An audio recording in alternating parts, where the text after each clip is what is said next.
medicinal mushrooms are tree mushrooms with a few exceptions. Cordyceps is not a tree mushroom. It's actually an insect-eating mushroom.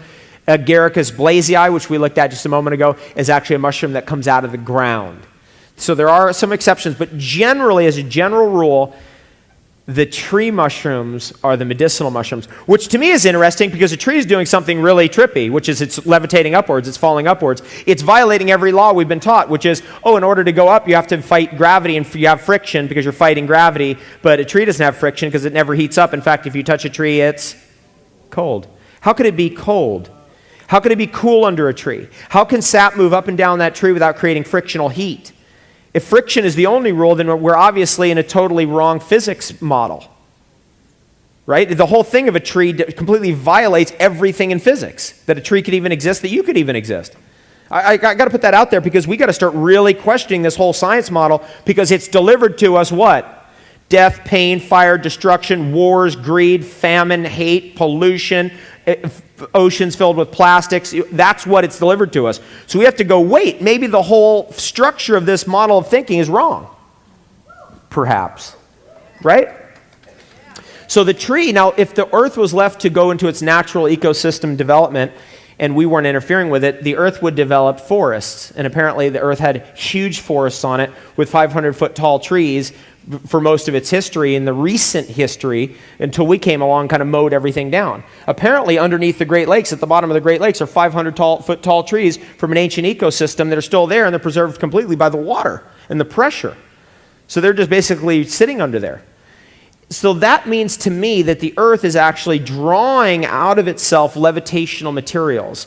The mushroom then goes after that levitational material to concentrate it into its fruiting bodies, the part that comes out. That's why it has beta-glucans. That's why it has polysaccharide K. That's why it has maitake D fraction and all the other polysaccharides that have levitational substances in it, because the tree had it. And then eventually it tries to get it into a spore, which then, if you ever see this, and I saw this and it blew my mind. I actually witnessed it.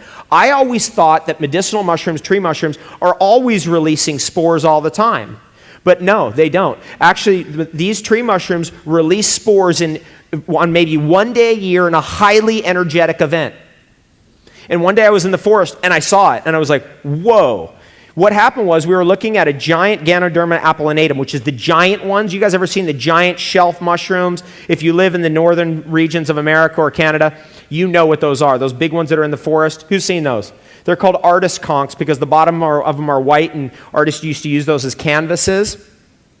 Anyway, one day I was in the forest at a big one, and we were just hanging out, and all of a sudden it went psh, and it was like blowing out smoke. We were just like, what the hell is that? And what actually happened, this is what I observed. Clouds parted, sun hit it, that happened. Cloud went back in front of the sun. It parted again, sun hit it happened again. This is September 15th, maybe 3 years ago, 2008. And then it did it 3 times. We observed it 3 times. I was really like, what? I never knew anything like that was going on in the forest ever. I mean, look, it was like, big puff of smoke comes out. Now, it wasn't going down. The smoke didn't go down. You follow me here? The spores go up. They're levitational. That's the whole idea of the mushroom. It's trying to get spores to go up. Now again, like I told you, I put the whole thing in there about the levitational quality of spores, that spores can survive the highest altitudes of the Earth's atmosphere, and they can survive the vacuum of space, and that it's been well documented over many years that there are mushroom spores coming in and out of the atmosphere of this Earth, and it's been going on all along. So mushrooms from outer space, something to it. The whole thing makes sense. Think about it. What are these mushrooms doing? They're recycling wood. What is wood? A water levitational device. What are they taking out of the ecosystem? They're taking out that levitational material to take their genetic material somewhere else. What do they do for us? Well, they are entirely in the recycling zone of the karma. That's their karma. They're in the recycler. Like if you're going to design an organism or design yourself as an organism, you don't want to have to kill to eat. You don't want to have to kill, right? You want to be in a recycling zone where you support all life and the development of life from when it was algae all the way to giant trees. You follow me on this? So what these mushrooms are really doing for us is they're allies for us in that they help to support and nourish life. That's what they do.